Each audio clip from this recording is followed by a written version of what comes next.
Üdvözlöm Önöket, ez az Energofish magazin, melyben hónapról hónapra igyekszünk bemutatni Önöknek az Energofish életét, azokat a legfontosabb eseményeket, amelyek velünk történnek, és természetesen bemutatni csodálatos fogásokat és újdonságokat, amelyeket Önök is megtalálhatnak üzleteinkben, partnerboltjainkban. Magyarországon van 300 000 regisztrált horgász, a horgászok nagykövetei pedig ezt a számot szeretnék tovább növelni. Kik a horgászok nagykövetei? Ismert sportolók, újságírók, televíziós személyiségek, színészek.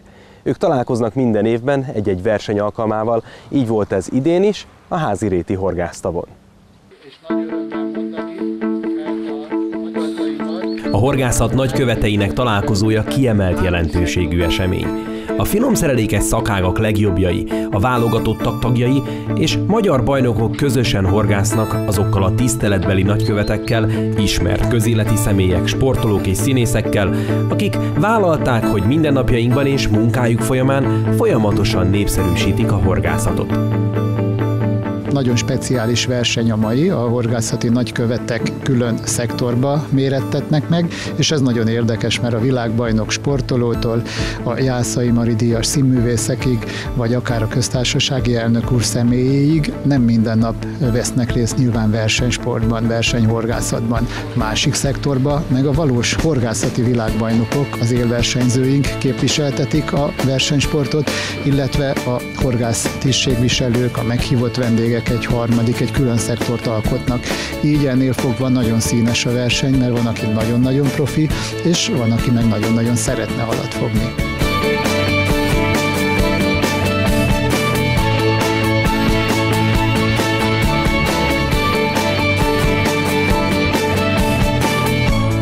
Összességében mindenki nagyon szeretett volna halat fogni, de ez nem sikerült egyformán mindenkinek.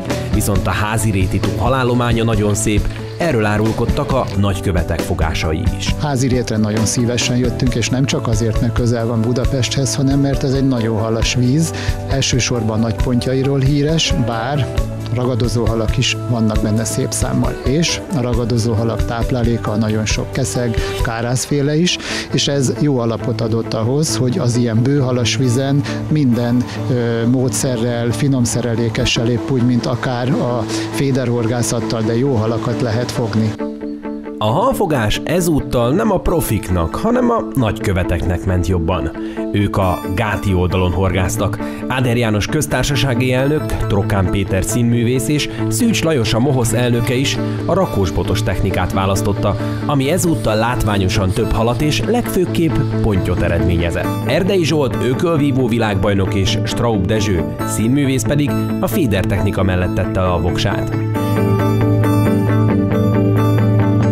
Az Energofish Kft. Képviseletében Treznyák Tibor, az Energofish Féder Team tagja, Szári Zsolt, a Balatoni Hallgazdálkodási Nonprofit Zrt. Vezérigazgatója mellett horgászott ezen a baráti versenyen. Hát a horgászat nagyköveteinek horgászversenyén vagyunk most jelenleg itt. Ez a Háziréti víztározó. Igaz, hogy sok halat még nem fogtunk, de igazából nem is ez a lényeg. Jó magam egy kárászt fogtam, 2 pont leakadt. De igazából ami a lényeg, hogy népszerűsítsük a horgászatot. Ennek ugye itt vannak a jeles képviselői, politikusok, ismert személyiségek. Én személy szerint a támogatói, illetve a Mohosz tagszervezetének a szektorában pecázom, illetve a túloldalon a jeles versenyzőink pecáznak. Az Energofish Kft. Mint Magyarország egyik legnagyobb horgászcég, gyártó és forgalmazó cége. Nagyon fontos, hogy jelen legyen az ilyen rendezvényeken. Szeretnénk támogatni ezt a sportot, hogy minél több emberhez eljusson, és a versenysportot is ezen felül, hogy a magyar csapat minél szebb eredményeket tudjon elérni az ilyen világversenyeken. Tibinek a végén azért mégiscsak meglett az a ponty. A Carp Expert szuperédes csemege kukoricájának végül nem tudott ő sem ellenállni.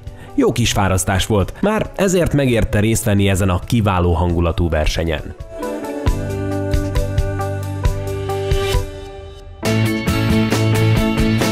A nagykövetek versengését végül Trokán Péter nyerte Szűcs Lajos előtt. a dobogó harmadik fokára pedig Straub Dezső állhatott.